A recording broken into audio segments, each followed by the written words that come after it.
Oi, boa noite. Nós vamos, como é de noite, nós vamos nos prender a alguns estudos voltados à Bíblia, à Palavra de Deus, tá bom?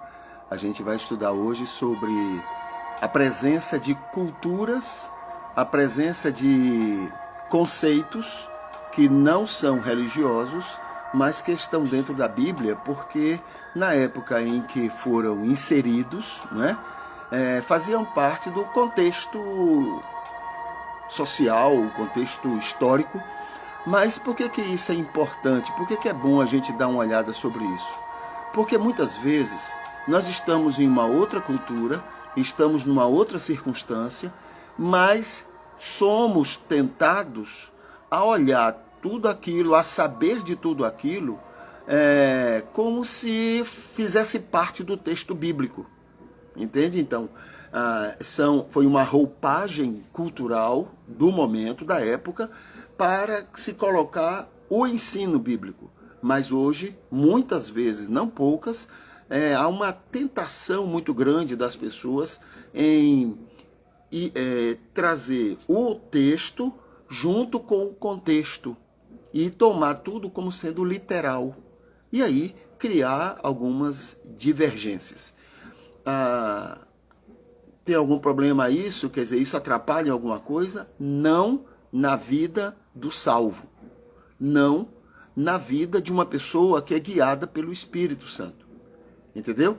Na vida daqueles que não são guiados pelo Espírito Santo, e o texto bíblico diz que é a maioria no cristianismo, né? Então isso é confuso, isso é dificultoso, isso cria divergências. Entende? Então a gente menciona, a gente estuda, até para que a gente conheça bem o texto bíblico, né? Tirando essas camadas, tirando essas informações, né? Essas marcas culturais, para a gente conhecer basicamente, não é, o que o ensino bíblico está falando. Jesus e a Bíblia menciona sobre o seguinte: a letra mata e o espírito vivifica. A letra é exatamente, então, esse contexto também, né, é esse contexto social, esse contexto cultural da época, né, que está presente no texto, mas que não faz parte do espírito, né, do texto, não faz parte do espírito do ensino da palavra de Deus. Tá bom? Então é isso que a gente vai estudar, né, pelo menos começar a estudar hoje. Aí na descrição desse vídeo a gente tem o link que vai nos conduzir, né, que conduz a qualquer pessoa aonde está sendo realizado esse estudo, né, sobre a respeito desse contexto, né, dessa cultura que daquela época. Então tem alguns itens aqui que eu queria, né, destacar, conversar com vocês. Isso está na apresentação do estudo. Como é que o estudo, como é que essa pesquisa tem sido feita? Ela tem sido feita no mesmo espírito, não é, que foi realizado por algum tempo, né, o outro estudo muito bom, muito profundo sobre o cristianismo terapêutico, né? O que é que no cristianismo realmente é terapêutico? É esse que é o interesse daquela pesquisa. E com esse mesmo espírito a gente está trabalhando, não é, essa questão cultural. Veja que é uma coisa complementando outra. Porque para você conhecer o verdadeiro espírito terapêutico do texto bíblico, muitas vezes você tem que tirar mesmo, né? Você tem que tirar essa cultura, né, que confunde, que mistura as coisas. É tão sério isso que muitas vezes você vai ver o texto falando uma coisa contrária ao ensino bíblico, ao ensino que Deus gostaria naquele texto. Entendeu? Porque a cultura ela está tão presente, né, em todo esse... Por exemplo, eu vou citar aqui. No Apocalipse, por exemplo, tem, por causa da cultura apocalíptica, né, daquela época, que era do judeu, era uma coisa judaica, e que o cristianismo pegou muito das suas características para si, não é? Então, está lá dizendo, por exemplo, que aqueles que estavam no céu estavam pedindo a Deus, clamando a Deus, para que Deus vingasse na terra, não é? Aqueles que tinham sido desobedientes, aqueles que tinham agido contra o povo de Deus. Ora, isso é impossível, né? Deus jamais iria ensinar uma coisa dessa. Não há vingança em quem ama, e Deus ama. Ah, mas Deus ama as pessoas que são contrárias ao ensino e a Ele próprio? Sim, e muito. Deus ama muito essas pessoas. E quando você ama, você não tem como você inspirar vingança, inspirar violência contra essas pessoas. Entendeu? Você pode até não concordar com elas, você pode até achar as piores pessoas do mundo, você pode até achar que são pessoas levadas por um espírito que não tem nada a ver com o cristianismo, até contrário a Deus, mas Deus ama essas pessoas. Então, aquilo que o texto bíblico fala sobre vingança, não está no texto bíblico, mas é da cultura apocalíptica, né, utilizada no texto lá no Apocalipse. Mas não tem nada a ver com Deus. Entendeu? Nada a ver com Deus. Deus não trabalha com vingança. Ah, mas o texto bíblico diz que a vingança pertence ao Senhor. Não existe vingança em Deus. Você tem que entender isso aí de alguma forma. Porque quem ama não se vinga. Entendeu? Você tem que entender isso aí de outra forma. Porque o básico é esse. Deus é amor. E sendo amor, Ele, né, não se vinga. Porque não tem como haver coerência entre amar e se vingar. Então, quando o texto fala que a vingança pertence ao Senhor, precisa compreender o que é isso aí. O que é que o escritor entendeu? Qual é a cultura do escritor para dizer uma coisa como esta? Porque no seu conteúdo principal, isso é impossível. Deus, e em Deus, não há vingança. Ok? Porque Ele é amor. Onde há amor, não há ódio, não há vingança. Pelo contrário, sabe o que é que há em quem ama? Compreensão. Aquilo que Jesus falou lá na cruz, que Ele diz assim, Pai, perdoa-lhes, porque eles não sabem o que fazem, aquilo é coerente com Deus é amor. Entendeu? Está lá sendo cuspido, xingado, está lá Jesus sendo morto, apedrejado, blasfemado, está lá Deus, Jesus sofrendo tudo isso, mas o Espírito do amor faz aquela oração. Pai, perdoa-lhes, porque não sabem o que fazem. Compreende? Então, quando você vê no texto bíblico, por exemplo, vamos citar outra coisa, você vai ver lá, já mencionei aqui, porque são coisas assim bem grandes, né? Que a gente chama a atenção. Você vê lá Davi dizendo que adora a Deus. Senhor, eu te adoro. Né? E a minha maneira de te adorar, sabe qual é, Senhor? É odiar os que te odeiam. Nada a ver com Deus. Nada a ver com Jesus. Ele estava achando que estava abafando. Nada a ver com Jesus. Nada de inspirado aquilo. Aquilo é do coração do homem. Né? No amor de Deus não há espaço para vingança, para violência, para o ódio. Sabe o que tem espaço no coração de Deus? E Ele ensina para a gente. Né? Dê a outra face. Ame o inimigo. Ande a segunda milha. Dê também a capa. Queira aos outros o que gostarias que os outros fizessem com você. Isso é do amor. Entendeu? O resto não é de Deus. Né? Não é do Senhor. Então, é nesse mesmo espírito que estamos trabalhando, né, quando pesquisamos essa questão das culturas que estão presentes no texto bíblico, mas que não tem nada a ver com Jesus. Né? Nada a ver com Deus. Também tem assim, encontrando respostas e verdades sobre o que seja o verdadeiro espírito cristão produzido pela graça, né? O verdadeiro espírito cristão. Sabe qual é o verdadeiro espírito cristão? É sermos luz e sal da terra. Tudo que é feito no coração do homem, todas as mudanças, para nos fazer parecidos com Jesus, né? Esse é um processo de santificação, é o que o Espírito de Deus opera em nós.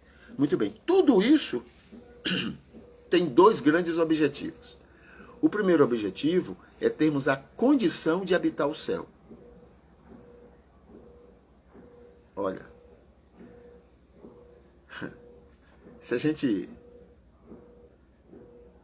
se os salvos fossem para o céu imediatamente, o céu não ia ser céu, não.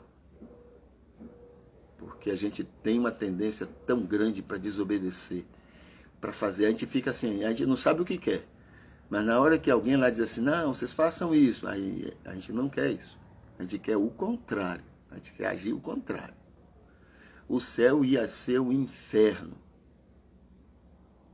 Nós somos ruins demais, teimosos demais, insuportáveis. Só o amor de Deus para ter paciência com a gente. Entende? Então, como é que eu até entendo? E aí eu vou mencionar também aqui à frente sobre a questão do trigo e do joio. Rapaz, a maioria do cristianismo é joio puro. Olha, o joio é pior do que o ímpio. Por quê? O joio é o ímpio justificado. Não é justificado por Deus, não. É justificado pela religião. Então, o ímpio, ele faz coisas erradas, mas ele não tem onde se justificar. Aí ele se torna cristão. O que é que ele vai fazer agora? Ele vai fazer as mesmas coisas que fazia lá, só que agora ele tem uma justificativa. Eu estou fazendo em nome de Jesus. Eu estou fazendo em nome de Deus. Eu estou aqui fazendo isso usando de violência, usando de maldade, usando de perseguição, usando de tudo isso. Que lá fora a gente faz. Só que lá eu não tenho como me justificar. Então agora eu vou fazer tudo isso, não é? Para proteger a fé, para proteger a família, para proteger a Bíblia, para proteger a igreja, para proteger isso, para proteger aquilo. Sempre isso. Passar por cima das pessoas, como fazia lá fora. Passar por cima das pessoas, só que agora usando um argumento maravilhoso, que parece ser especial. Então, o ímpio, né, o joio, que é um ímpio, né, justificado nesse sentido, então o que é que ele faz? Ele vai continuar sendo ímpio, só que agora ele está dizendo, afirmando, e para ele mesmo. Entendeu? Para ele mesmo, ele está dizendo que está fazendo aquilo, tendo esse prazer de fazer tudo o que ele fazia antes, só que agora usando argumentos religiosos, né, para serem o que são. E a maioria é joio. A maioria é joio. O trigo é fácil de identificar. O trigo é manso. O trigo é Maria vai com as outras. Ele paga qualquer preço para ficar tranquilo, para ficar em paz. Ele é capaz de seguir o joio para ficar em paz. Aí você percebe logo, é aquele que não... Ele é pacificador e pacífico. É uma característica, é uma bem-aventurança. O joio não. O joio, ele está sempre armado. Ele está sempre pronto para a luta. Ele está sempre pronto para a briga. Ele está sempre pronto para... Entendeu? De alguma forma ou outra, ele quer impor aquilo que ele acha que é o melhor. E é fácil você encontrar pessoas assim. É facílimo. É só conversar com ele rapidinho e você vai perceber o joio, ele é petulante. Ele é petulante. O trigo não. O trigo, ele é tranquilo, ele é pacífico. Ele abre mão, ele dá realmente a outra face. Ele anda uma segunda milha. O trigo é tranquilo. Entende? Então, Mas o cristianismo, né, e a gente viu isso na pesquisa que fizemos com o cristianismo terapêutico, na história do cristianismo, o joio foi quem esteve no domínio de tudo, foi ele que controlou tudo. Então, o cristianismo foi péssimo para a humanidade. Péssimo. O cristianismo atrasou tudo, atrapalhou tudo. Bom, produziu progressos, mas afastou pessoas, matou pessoas, atrapalhou a vida de pessoas. Esse falso progresso é nada diante dos malefícios, não é, que produziu na humanidade. Entendeu? Agora, quem é esse cristianismo? A gente viu, esse cristianismo, ele é assumido, dirigido por esse joio. Sempre foi assim, desde a época de Paulo. Atravessou toda a Idade Média. Quem fez aquilo tudo na Idade Média não é exatamente, vamos usar assim, não é exatamente o catolicismo, mas a banda joio do catolicismo. Poderia ter sido evangélicos, poderiam ter sido os protestantes, se tivesse no poder. Também temos uma quantidade enorme de joio no nosso meio. E eles estão sempre, olha, só para você ter uma ideia, e eu já mencionei isso, não é? Lutero, que criticou tanto a Igreja Católica, na primeira oportunidade que ele teve, dirigindo, liderando, não é, pessoas, ele matou muita gente, porque não criam no que ele queria que as pessoas crescem. Percebe? Então, eu tenho dito que toda vez que a gente assume poderes, a gente que eu digo são os cristãos, o cristianismo.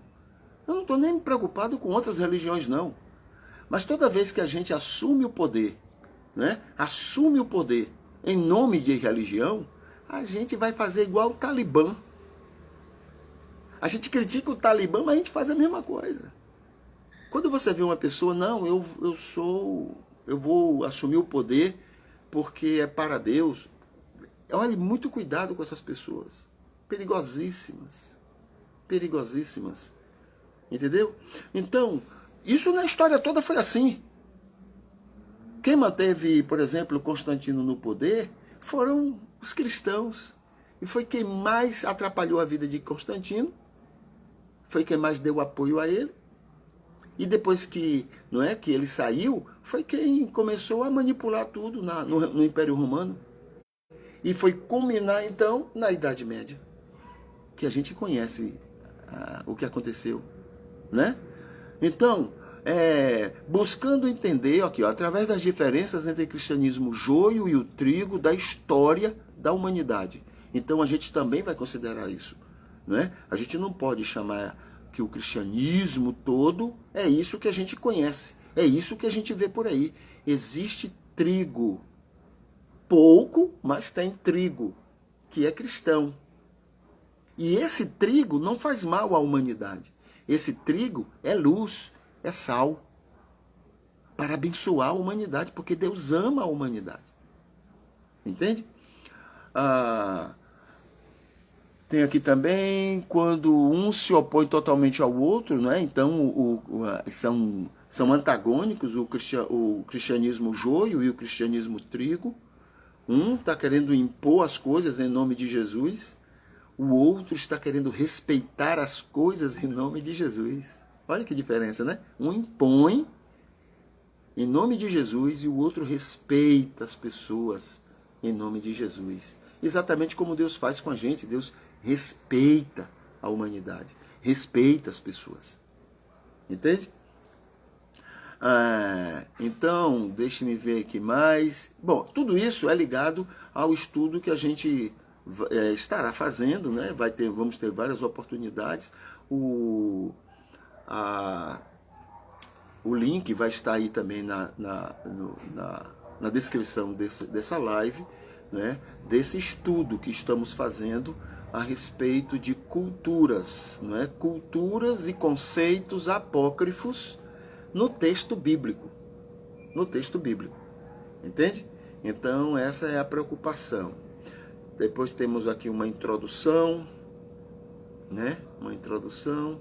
Então são aspectos que a gente vai ver em outras oportunidades, mas basicamente é isso que estamos conversando, né? Entender o malefício que o cristianismo tem produzido na humanidade, não por causa de Cristo, nem por causa do trigo, mas por causa da maioria violenta que o cristianismo tem à sua frente, que com a sua impetuosidade, né, provoca no mundo todo e cria um desastre no mundo todo, e aí vai o nome do cristianismo junto com essa bagunça, ok? Então, basicamente é isso, né? Isso quer dizer que Deus tá sem o controle das coisas? Não. Deus respeita tudo isso, respeita. Deus não concorda, claro, né? Deus respeita, Deus permite, né? E Deus faz os milagres que Ele pode fazer em cima disso, tá bom?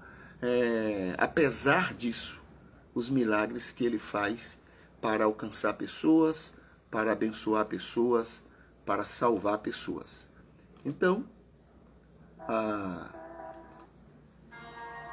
essa é a nossa conversa para esta noite, tá bom? Então, que Deus continue abençoando você e tendo muita misericórdia de nós, né? Se somos trigo, que tenha muita misericórdia de nós e nos proteja de nós mesmos, do joio.